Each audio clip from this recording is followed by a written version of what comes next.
everyone. It is episode 344 of This is Whole Life, and it is Happy New Year. Happy New Year. Right? This Here is we it. are. This is, I don't think we said, no party favors, no poppers. 2023, I should have brought a a woohoo for me. That's good. That's good.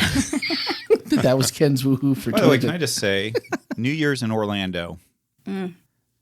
I've never been in a place that sounded more like a war zone? war had just broken out.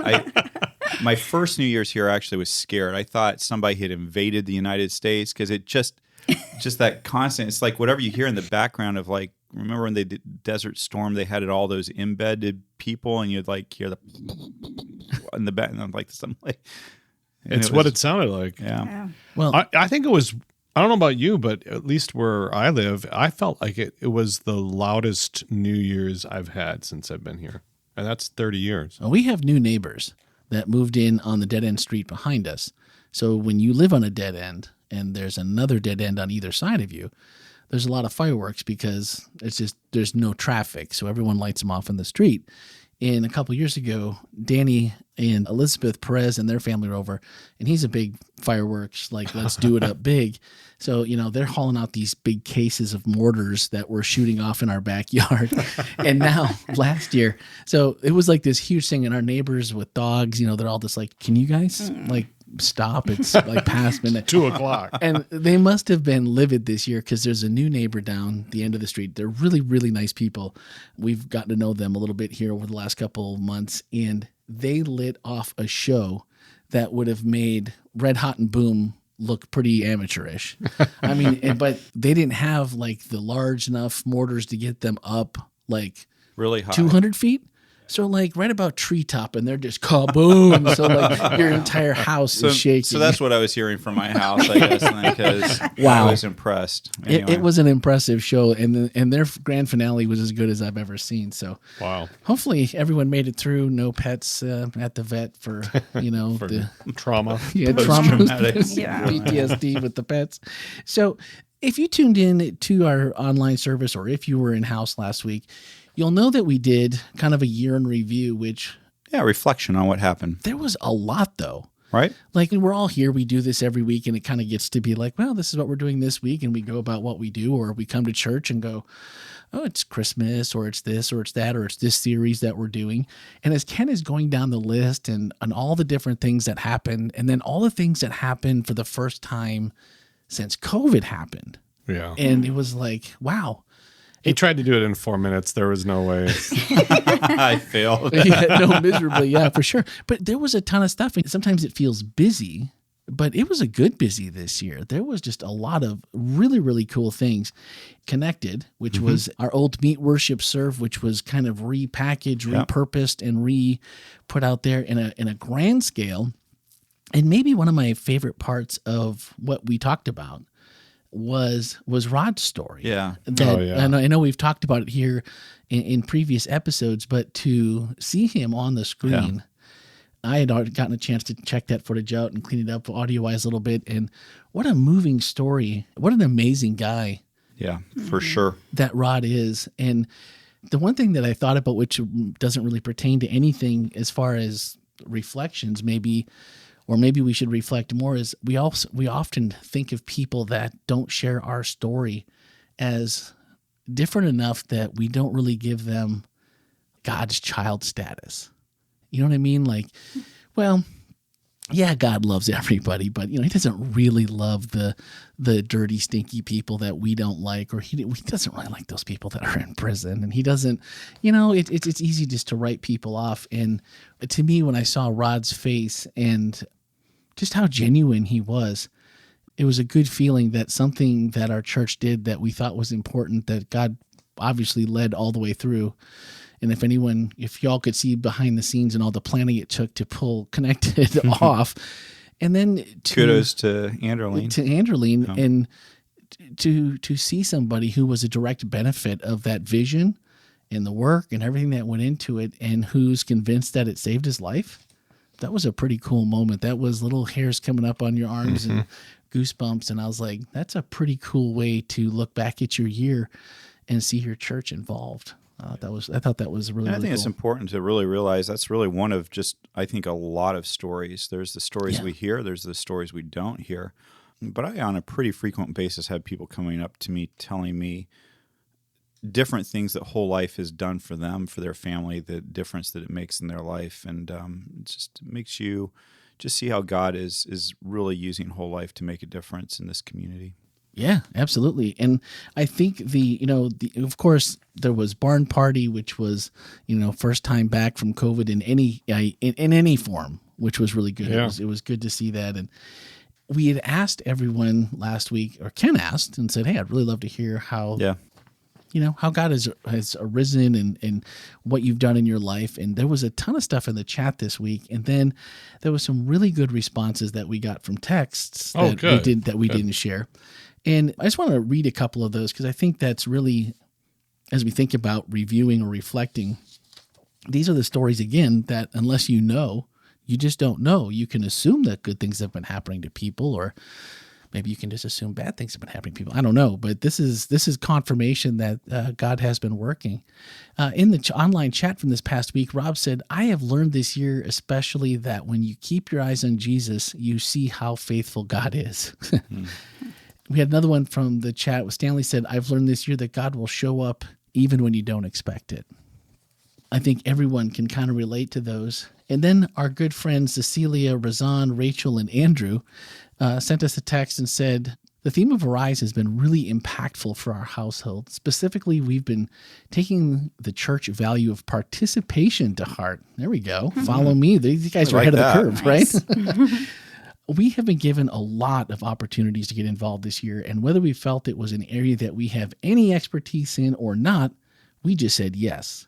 And in saying yes to singing at worship, being a part of the choir, volunteering for Barn Party, making chili, cookies, and potluck food, getting to try out our acting skills in worship dramas, and living murals, creating art submissions, and starting a small group for board gaming, we have been exceptionally blessed. Arising to say yes has opened us up to the wonderful Whole Life family and helped us to truly see God working in our lives. Can't wait for even more in 2023. Lots of love.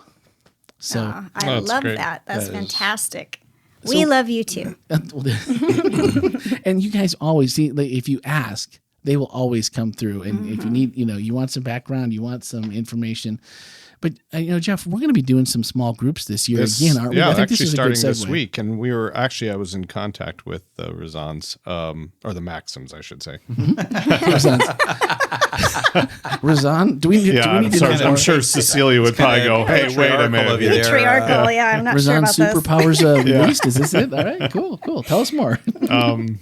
But we're going to have tables set up in the foyer for this. And hopefully they're a good example of other people that may follow in their footsteps of starting a group that, we got books that you can use, but if you want to start another kind of group, that's fine with us too. So They have a fun group because they have a game night group. Yeah. And after one of the podcasts you went, played did you? the last one. I'm not How'd saying you do? I'm the champ, man. Are you? Catan champ. Oh, they played Catan? So you Fight me. You talk to the talk. And I walk the walk. Unlike with the chili. You're batting 500. I think they were just being nice to me, though. I think they felt bad for me after the chili debacle, and they were like, "You know what? Let's just let this guy have something in his life." Yeah, well, Catan Champ sounds pretty good. I've never played, though. You haven't? No, I don't know what this is. So fun. Settlers? Yeah. You know what this is, Melanie? These guys are all, you guys, obviously you can't see them, but all three of them are looking at me like, he doesn't know. He doesn't know. That's okay. You've been busy with other things. I don't know. But I'll have to, apparently I'm going to have to come now, which is Thursday nights, I think, isn't it? I'm going to have to check. Yeah. You can go to the WholeLife Church website. Yeah, you need to do that. And under the groups tab, you will find all the groups that are available. And maybe you find one you'd like to join or show up this Sabbath and check it out at the tables and talk to them and see about starting. And there'll be another more group. after this week, too. So. I love it. So I'm sure we'll have more about that upcoming. But I will actually put a show notes, making notes for myself as we talk. So that'll be in the show notes. I'll give you just a link to the groups. That way it'll be easy to find. All right. Another comment from the chat, and I believe this was from, I didn't write the name down, but I believe this was from Trafina. And if I'm wrong, it's okay, but I'm pretty sure it was Trafina. She said, Ken, I would have never thought you were uncomfortable with the unsheltered. Watching you hugging and holding them at Explorer was quite impressive then, to see the Father working on us as we place our lives in his. So I would have not assumed that either. You looked pretty just working with the Holy Spirit and going with it. That's it. No, and you know what? I love people.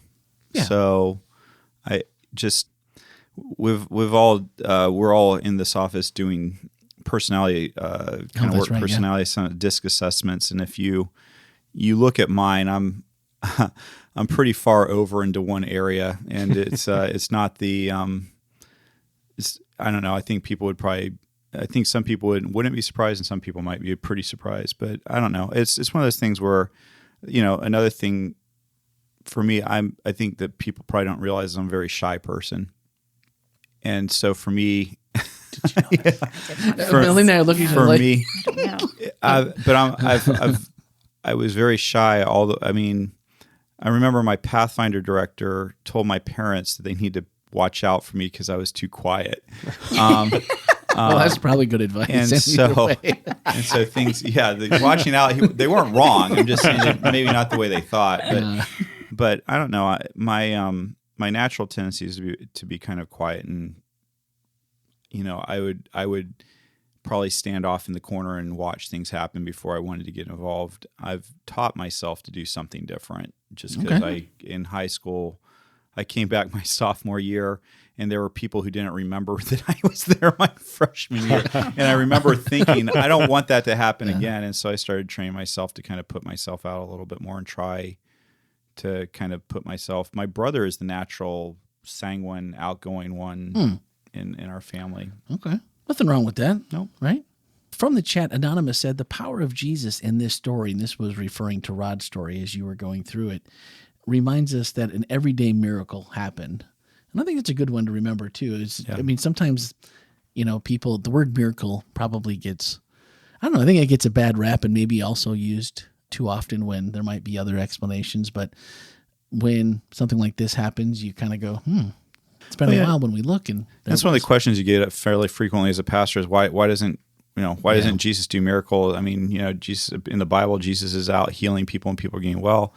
And I truly believe Jesus does do miracles every day, and it looks like doctors in hospitals that are doing amazing things and doing incredible work, and or just changed hearts, changed minds, changed sentiments. Yep. Actually, the philosopher Spinoza was kind of chiding Christians a little bit, and this is a reductive paraphrase, but he said something to the effect of, Christians are always looking for the big miracle. Why don't you go outside and see that the sun rises every day and sets every night? Like, why isn't that, that's a miracle that happens all the time? Those are pretty big, yeah. Yeah, that's a good one. And from the chat, Heather said, serving others is so much more than what we see. My heart. And I think that when you look at, these are the kind of reminders where you think, we didn't really talk about a lot of really, meaty things this week, but there was a lot to take away from. If you looked at everything and said, if we weren't doing this as a church, who would be doing it? Would somebody else be doing it in our place? And you start to feel a little bit more like, wow, there's a little bit of a push. Because what if we just decided like, nah, like isn't a service or two every week, isn't that enough? Like, do we have to do more? And the answer is, it really does pull on your heartstrings. And I think this was a good week for people to see. Maybe you don't always look at the higher level picture, but if there was a week that made you want to get involved with something, this would be the week. There was a lot of good things to review. And when you look at each one of those, think about all the people, not just here on staff, but all the volunteers that it took to make all of those things a success. And that's where we need everyone to find their niche and find their place to be involved. Autumn said from the chat, God arose for me this year as a recent college graduate snagging a job as an elementary art teacher. And I'm extremely grateful for this experience to be able to provide a safe place for students to create and feel loved. So, everyday small miracles that just work out to be where you're supposed to be. Especially in the area of your passion. That's very cool. Yeah. Someone today said something about being a teacher. Who was that? Was that Melanie? I think it was Melanie. I think it was a teacher. Something about teachers. And I think we can all agree we need better teachers, more good teachers, not better teachers. Well, always better teachers, probably. All of the above. All of the above. I talked myself right out of that one, didn't I? Good job. You worked your way around that one. I made the complete circle and went back the other direction. We all know what you meant. Yeah. Also from the chat, Anonymous said, it is hard at times to see God in the worst, and if I'm being honest, even the best, because we tend not to give credit to God in the best times. God has helped me to realize as long as my trajectory is towards Him, He will not fail me. Man. Some good comments. Yeah, no, I think, again, just that realization when you look at the big picture that we don't always slow down enough to do, maybe. Another one from Anonymous. This came from the text message. Just a quick note to say thank you for the podcast. During my commute, I look forward to Wednesday morning listening and being inspired. My family went through a really difficult time this year. Listening to Ken's sermons and the podcast have helped me restore my hope in church as a community family that I can be connected to. That's good. Wow.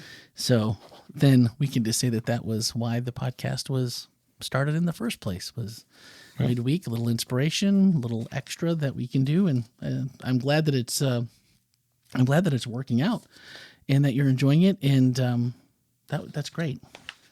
Yeah. I would suggest that when you get ready to play the podcast, it's sort of like having prayer meeting, right? So just set up a prayer that we actually would get translated into the Spirit, translating us into your life. Because sometimes, I always wonder, man alive, is this conversation going to go anywhere? I hope it does. We're talking about fireworks. Yeah, exactly. And we were talking about a lot of food beforehand. So pray before. It's pray like, before. Yeah, we might just have to do I don't know. We may have to do a whole foodie, just a standalone foodie episode, and ask people. Well, to food send is in very spiritual, of course, especially for those of us who are Italian. Mm-hmm. Yeah. So we may have to have them text in their comments. And this one, I wanted to read in the podcast because if you did not catch the message, you would miss this. And I think this was just really powerful. And this was one that we said Ken would pick one, and he would read it during first and second service. And so if you already tuned in for that part, you can just kind of skim over here. But this was from Mariana, who I had a chance to talk to probably a month and a half ago, and how much she enjoys being a part of WholeLife Church and the podcast and appreciates the ministry that we do here. And she sent a response back via text message. She said, the year 2022 has been a hard one to arise. That's actually an understatement. My dad has been hospitalized 9 times this year, and with each hospitalization, the fear of the unknown and what now suffocated our family. The simple fact that he's alive and healing is simply a miracle, as we thought multiple times he would not make it. And then amidst this confusion and uncertainty, we lost our beloved puppy Percy in a tragic accident. Talk about arising to grief. Experiencing loss is something that everyone goes through, but it's nearly impossible to prepare for. I found respite in my beloved Stephen Minister in this time of grief. She's been more than a blessing in my life. I've also felt the love of my church family through the financial support my parents received. I found this theme of arise very apt for this past year because you can only arise if you've been down in the ashes. This has inspired me to shake the dust, wipe my tears, and keep pushing ahead. I believe it's not about arising alone, but rather arising together, arms linked as we strengthen each other. Thank you, Lord, for giving me a church that not only equips me, but supports me to arise, especially in the time of sorrow and grief. Wowzers. That's good. Yeah. That's a tough thing to admit or talk about sometimes. And so thank you, Mariana, for allowing us to share this with everyone. Yeah. Mariana, we really love you. We love your family. You guys have been so much a part of what's going on here, but to have that kind of thing happen and to not have to go through that alone is a good thing. Yeah. Yeah. And every time, just a little sidebar, every time we get a text, and it's not always that often, but I always take the time to pray over them when someone sends us a text. And especially this week, praying for over all these has been just a privilege, because it just feels like as family continues to grow and we're learning to depend on each other, we've done the Arise thing, and now we're going to be Follow Me coming forward for this year. And we're going to need all the help we can get as we lean on each other. And I think it was just great to read all those. So that's about all I wanted to do for this week, was just to review. If you didn't catch the message, you can go to swipe up in today's show notes, our sister podcast, Speaking of Grace is there, and you can hear all of them. And the other part too, that before we close it out, was Ken was like, we're going to do, and I hadn't looked at the sheet to see what the program order was. I had some fires to put out early in the morning. And I'm up here actually in the chat with Stanley in my office, and I hear, we're going to pass the mic now. We're not going to let you take the mic. And I'm like, what are we doing? And we're doing this again because we did it, for Christmas Eve. And taking testimonials. And that's always that can be a little uncomfortable, and you never know, how long is it going to go, or, what are people going to say? And man, I would encourage you to at least go to the end of the service and listen to the parts where people were sharing their, what God pulled them through, because just like what we've read here, there were just some amazing stories of people losing their homes and needing a place to stay. And I had a personal favorite, but I won't tell you which one that is. You might be able to figure it out if you listen to it by yourself. But anyway, so I just thought that was something that, again, it's uncomfortable, but as a family, I guess we have to have those uncomfortable conversations. And I think Ken relishes those. You think? Yeah, I do. I do. I really think do. you're right. He's looking right down. He's looking at me, and I'm like, yeah, I'm pretty sure. Well, then the one thing that Ken left us with that I really appreciated, he said, we can talk all day long about the gospel. We can talk theology, but this is the gospel. Go out and love people where they're at and be there to serve them where they need us. And I want to suggest that from my vantage point, our church has done that this year. That's pretty awesome. Yeah. And I'm looking forward to how that's going to play out for this year. I really like the fact that Ken reminded us of that all of it. It's not this building. It's not this organization. It's not even the way in which we say us or you, or it's all of it is all of us. I shouldn't say not the way we say it. It is the way we say us. This is the church. I'm glad you reminded us of that. Yeah. Lots of good lessons to learn this weekend from a whole bunch of different people if you stopped long enough to listen. Also, the survey. Let's talk about that for just a minute, because that is going to be... Tell us what it is and what you're hoping to get from it. Where do they get it online, by the way? There'll be a link in the show notes. Oh, good. I will put that in as well. So then that's going to go through another, couple weeks, you said? Yeah, we'll have all of this week and then all of the next week that will be up. And what we're doing is we're calling it the Mission Index. That's right. And what we're doing is just asking you to fill out a really short survey. It shouldn't take you more than 5 minutes to fill it out. In fact, it could probably take you less than that. And it took you 2 minutes, Jeff? Yeah, I'd say it's about right. Less than 2 minutes. Jeff timed it. So I think there's a total of 14 questions, of which one of them is what's your age. So I guess. So, it's not overly difficult for most people. That was the hardest one for me. I know. I had to guess. Well, it's hardest in the sense when you realize you're out of a bracket that you wanted to stay in. I'm thinking, oh, man. Yeah. You keep scrolling. But there is a bracket wrong on there, by the way. Oh, there is? Yeah, it says 29 to 25. And it's supposed to say 19. Just so you know, it's 19 to 25. I need to go in there and edit that thing. Okay, thank you for that, Jeff. Look at Jeff. I didn't notice. I knew it wasn't me. So well, I knew it wasn't my bracket. That's all I'm saying. It wasn't mine. I kept moving. Weird how few people have signed up for that bracket now that we think about that. So no, what's happening here is we're trying to go ahead and get a gauge on how we're doing as a church with meeting our mission, vision, and values. And so if you read through those questions, I think you're going to realize that all those questions are aimed at some form of measurement of how we're doing. The way that we measure how we're doing is how you're doing. I've actually looked over this survey already a little bit I think we've had about 125 people answer it so far.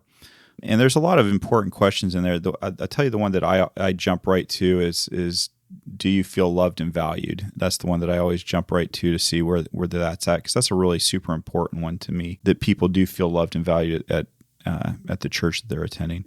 And so right now, I think we're hovering on that question right around 92% of respondents saying that they feel loved and cared about. So you look at that and think, well, that's pretty good. But I'm like, no, I want that to be at 100%. So if you're one of those people that said no, hey, get in touch with us and chat with us, because I'd love to know what we could do to help you feel loved and valued, and what's keeping that from happening. By the way, we'll probably run through all the results of the survey in a future church service so that everybody can see it. But it asks you a bunch of different questions. one of the questions that asked that may feel a little awkward, except that you don't have to give your name. And well, in fact, we don't ask for your name. We don't ask for any of your contact information. So it's completely anonymous. Is, do you financially support Whole Life? Do you support it with your tithe? I think the question is yes, no, and then tithe, yes, offerings, no, offerings, yes, tithe, no.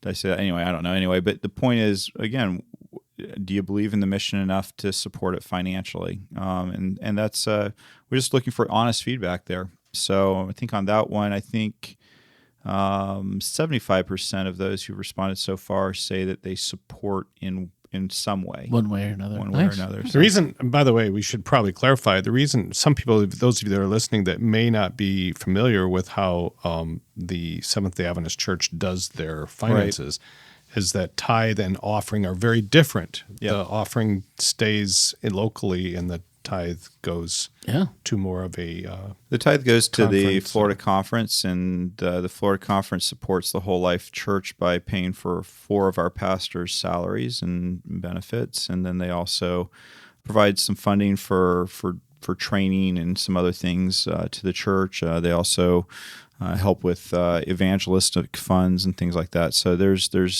that, but basically when it comes to maintaining the building, even doing like our connected event, that's something that's paid for out of our local church budget offering. Even doing doing the podcast, all of that. Yeah. So Randy's salary, Melanie's salary, that comes out of church budget. So anyway, so we're really grateful for the support there, and it's what makes things happen. And again, like I said during the sermon, I wouldn't want anybody to support Whole Life if you didn't believe in our mission and vision and what we're doing. If you don't believe in it, I would never ask anybody to support that. On the other hand, if you do believe in it, if you're being blessed, if you're seeing people around you being blessed, if you like what you're seeing, and maybe just as importantly, if you see God at work, then we can definitely use your financial support in making that happen. So anyway, so it asked that question. Also, we also recognize that one of the ways this church runs is not just by people giving money, but it actually runs by people volunteering too. And so another one of the questions asked how often you volunteer here at WholeLife Church. And WholeLife it's not just about us. So we also asked, how often do you volunteer out in the community? Yeah. And somewhere out in the community. Because we really want to create that culture of giving back, of not just our money, but our time. So those are some of the questions that are on it. Like I said, it doesn't take long to fill out. It's completely anonymous, and we're just going to use those results to just kind of give us a gauge of how we're doing, if there's areas that we need to do better in, and if there's things that we need to be aware of. So yeah. That's awesome. Okay, well, the show notes will contain that link as well, and for the next week or two, and if it's still up next week, we'll mention it then as well. Yep. And the one thing that also reminded me, and this we'll close out, but I appreciate everyone over the last probably 16 months.